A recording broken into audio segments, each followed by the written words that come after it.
नमस्कार, मैं उमेश कुमार स्वागत करता हूं आप सभी का अपने YouTube चैनल एच के नॉलेज एंड मोर पर। फिर से मैं लेकर आया हूं घर्षण से रिलेटेड ही अंतिम कंटेंट जो आपके इस सिलेबस में है। फिजिक्स पोर्शन कह सकते हैं आप इसको, फिजिक्स का कंटेंट कह सकते हैं आप लोग, भौतिक शास्त्र का कंटेंट कह सकते हैं। ये सभी के लिए ज़्यादा इंपॉर्टेंट हो सकता है क्योंकि एग्रीकल्चर साइंस बेस्ड है, इसलिए ये जानना जरूरी है कि what is the utility of friction in agricultural machine, अर्थात कृषि यंत्रों में घर्षण की क्या उपयोगिता है, हमें ये पता होना चाहिए। मैं वीडियो शुरू करूँ इससे पहले आप सबसे रिक्वेस्ट करूँगा, वीडियो अगर पसंद आता है तो प्लीज़ वीडियो को लाइक जरूर करें, शेयर करें, और सवाल जवाब करना हो तो प्लीज़ कमेंट जरूर कर सकते हैं आप स्वेच्छा से।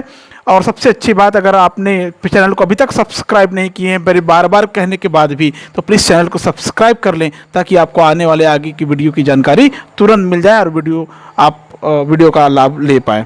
चलिए शुरू करते हैं आज का video. Utility of friction in agriculture machine की सवाल ये उठता है कि क्या हमें ये फिजिक्स का अध्ययन करना चाहिए एग्रीकल्चर के लिए? तो जी हाँ, करना चाहिए, क्योंकि प्रकृति में जितने भी प्रकार के वस्तुएं हैं सब पर भौतिक और रासायनिक क्रियाएं होती है, इसलिए हमको फिजिक्स का अध्ययन करना पड़ता है और करना चाहिए। ठीक है, देखिए फिजिक्स का एक पोर्शन है घर्षण, फ्रिक्शन, और फ्रिक्शन का एग्रीकल्चर में यूज देखिए क्या क्या है। बड़ा अच्छा लगेगा आपको जानकर कि यदि घर्षण नहीं होता, ठीक है ना, यदि घर्षण नहीं होता तो कोई भी मशीन एक बार गति में आने के बाद सदैव गति करते रहती। क्लियर है ना? मैं ऐसे कुछ पॉइंट में आपको क्लियर कर देता हूँ।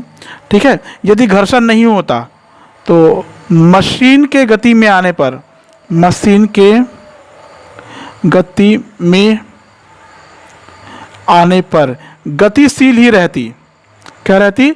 गतिशील ही रहती अगर घर्षण नहीं होता तो। क्लियर है? लगातार घर्षण होने के कारण जो एग्रीकल्चर के मशीन्स होते हैं उनका लाइफ कम हो जाता है।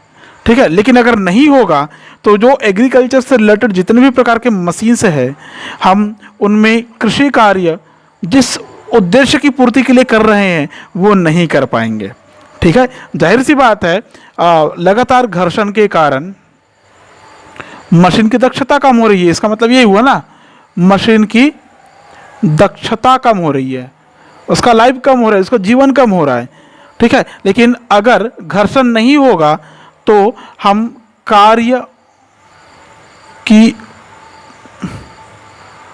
उद्देश्य की पूर्ति नहीं कर पाएंगे। याद रखना, पूर्ति नहीं कर सकते, मतलब जिस हिसाब से काम चाहिए उस हिसाब से काम नहीं हो पाएगा, इसलिए घर्षण जरूरी है।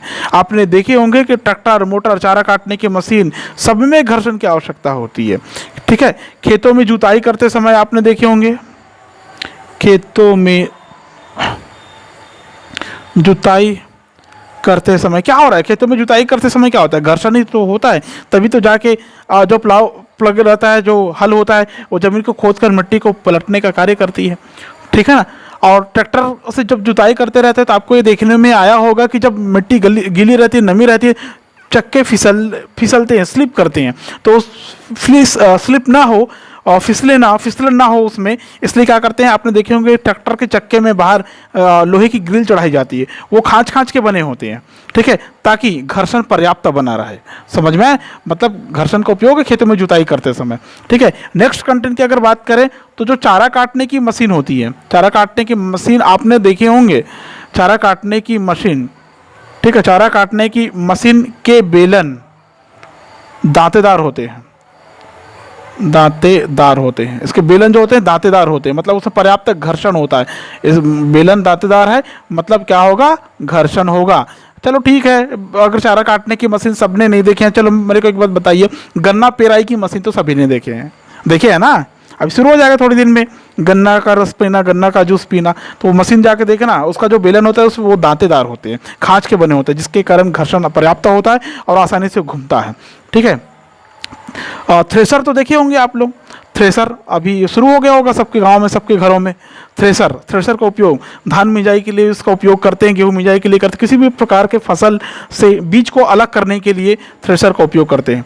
थ्रेसर के पट्टे खुरदुरे बनाते हैं, आप देख लेना, उसके पट्टे को हाथ से छूकर देख लेना, पट्टे खुरदुरे होते हैं, खुरदुरे, मतलब वहाँ पर पर्याप्त घर्षण हो सके इसलिए खुरदुरे रखते हैं। लेकिन फिर भी उस मशीन की कार्य क्षमता को बढ़ाए रखने के लिए, बनाने के लिए हम लोग लुब्रिकेंट का इस्तेमाल करते हैं। किसका इस्तेमाल करते हैं? लुब्रिकेंट का इस्तेमाल करते हैं। लुब्रिकेंट मतलब स्नेहा का इस्तेमाल करते हैं। मतलब जब आप घर्षण का उपयोग पड़ रहे हैं अपने कृषि के कार्यों में, तो इसको थोड़ा कम करने का भी प्रयास करते हैं, क्योंकि आप चाहते हैं कि आप जो उपकरण और मशीन उपयोग कर रहे हैं वो ज़्यादा समय तक आपका साथ दे, ज़्यादा अच्छा कार्य करे, जल्दी कार्य करे, शीघ्रता से कार्य करेंगे, इसलिए हमको लुब्रिकेंट इस्तेमाल करना पड़ता है। मतलब घर्षण कम करने के लिए संपर्क पृष्ठों के बीच जिस पदार्थ का उपयोग करते हैं वो पदार्थ कहलाता है स्नेहक या लुब्रिकेंट कहलाता है ना। फिर से रिपीट कर रहा हूँ, घर्षण कम करने के लिए संपर्क पृष्ठों के बीच जिस पदार्थ का उपयोग किया जाता है स्नेहक कहलाता है। समझ में आ गया? स्नेहक दो पृष्ठों के बीच एक दूसरे को अलग करता है। समझ में आएगा ना? दो पृष्ठों के बीच में एक दीवार बन जाती है। ये समझ लीजिए एक रोलर है, ये दूसरा रोलर है, ठीक है। अगर हमने यहाँ पर कोई लुब्रिकेंट डाल दिया है ना तो यहाँ पर एक परत बन जाएगा। अब परत कैसे बनेगा? मैं यहाँ पर जो सीधा खींचूँ, चलो सीधा नहीं समझिए इसको, समझ लीजिए इसके ऊपर में लुब्रिकेंट लगा हुआ है और इसके ऊपर में ऐसा लुब्रिकेंट लगा हुआ है, मतलब एक परत बन गई ऑलरेडी। क्या बन गई? परत बन गया। बोलेंगे कलम का बन गया, ऐसा मत सोचना। ये क्या बन गई? एक परत बन गई। मतलब दो संपर्क तल के बीच में क्या हो गया? एक परत बन गया। दो संपर्क तल के बीच में क्या हो गया? अब चिकनाहट आ गई। चिकनाहट आने से क्या होगा? ज़्यादा घिसेगा नहीं, मशीन ज़्यादा खराब नहीं होगा।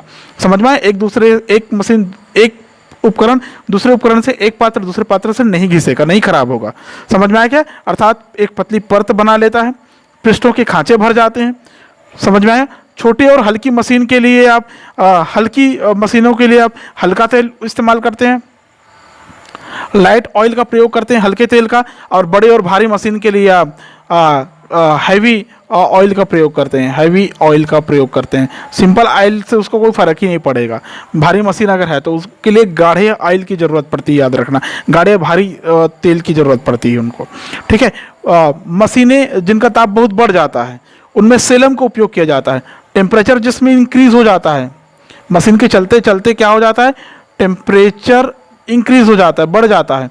टेम्परेचर इंक्रीज हो जाता है तो उससे बचने के लिए सेलम का प्रयोग करते हैं। किसका प्रयोग करते हैं? सेलम का प्रयोग करते हैं। ये भी स्नेह के समान काम करने वाला एक उपकरण होता है, सेलम पाउडर। सेलम क्या होता है? एक पाउडर है, सेलम पाउडर ऐसा लिखता हूं मैं। सेलम पाउडर का उपयोग करते हैं। स्नेह के रूप में संपर्क पृष्ठों के बीच में संपीड़ित वायु का प्रयोग करते हैं, संपीड़ित शुष्क वायु का प्रयोग करते हैं, जो वहाँ पर इलास्टिक कुशन बनाता है, ठीक है। तो वो मैं टाइप से मैं बताऊंगा जो अभी बोल रहा हूँ मैं, ठीक है।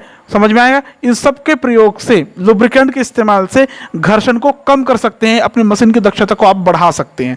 तो आता है टाइप्स ऑफ लुब्रिकेंट। क्या क्या टाइप्स है इसके देखिए, ठीक है। तो इसके 3 टाइप से बनते हैं।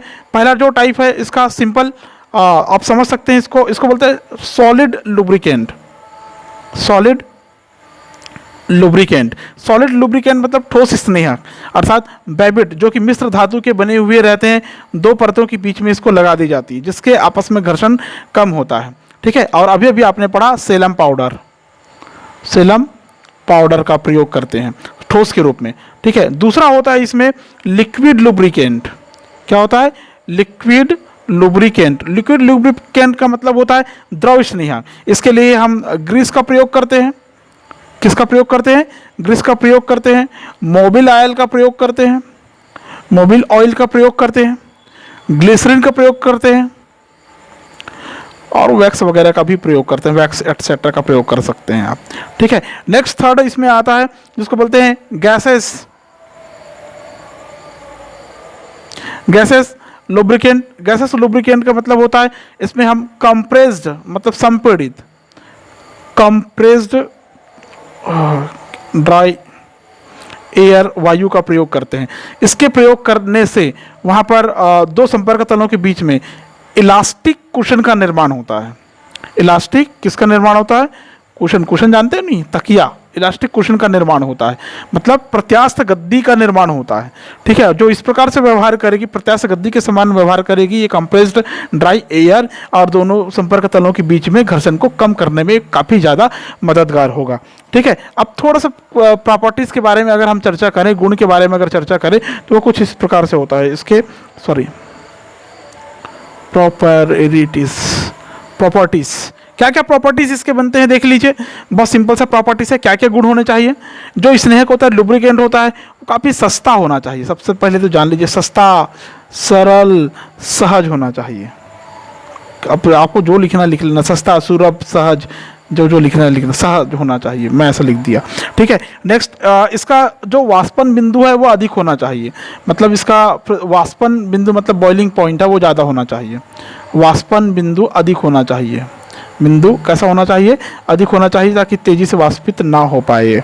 ठीक है। नेक्स्ट, इसमें जो टेम्परेचर का प्रभाव है वो कम पड़ना चाहिए। टेम्परेचर का प्रभाव, टेम्परेचर इफेक्ट लेस होना चाहिए, मतलब टेम्परेचर का प्रभाव बिल्कुल भी नहीं पड़ना चाहिए इसमें। नेक्स्ट की बात करें तो दो संपर्क पृष्ठों के बीच स्पर्शक पृष्ठों से क्रियाशील नहीं होना चाहिए। मतलब जो लुब्रिकेंट हमने इस्तेमाल किया है वो पृष्ठों से क्रिया करने वाला नहीं होना चाहिए। पृष्ठों से क्रिया ना करें, ऐसा लिख देता हूँ सिंपल भाषा में, क्रिया ना करें। मतलब अगर हमने वहाँ पर स्नेहक इस्तेमाल किए हैं, लुब्रिकेंट इस्तेमाल किए हैं, तो जिस उपकरण में हम उपयोग करने जा रहे हैं उस उपकरण के साथ में किसी भी प्रकार की रासायनिक या भौतिक क्रिया ना कर पाए। रासायनिक क्रिया ना करे खास करके, क्योंकि रासायनिक क्रिया होने के बाद में उसकी ऑर्गेनिक संगठन, उसका संरचनात्मक संगठन, उसकी एक्टिविटी, सारी चीज़ें बदल जाती है। ठीक है। आज के वीडियो में बस इतना ही। अगर वीडियो पसंद आया तो प्लीज़ वीडियो को लाइक करें, शेयर करें, कमेंट जरूर करें। कमेंट का मैं हमेशा वेट करता हूँ। कमेंट नहीं आता मेरे पास, कमेंट आना चाहिए आपका, जो मेरे लिए मोटिवेशन का काम करेगा। आप कमेंट करिए, अच्छा कमेंट करिए तो बेहतर होगा। और चैनल पर पहली बार आए हैं तो प्लीज़ चैनल को सब्सक्राइब जरूर करें नेक्स्ट वीडियो के लिए। ठीक है। आज के वीडियो में बस इतना ही। नेक्स्ट वीडियो फिर से लेके आऊँगा, तब तक के लिए थैंक यू सो मच।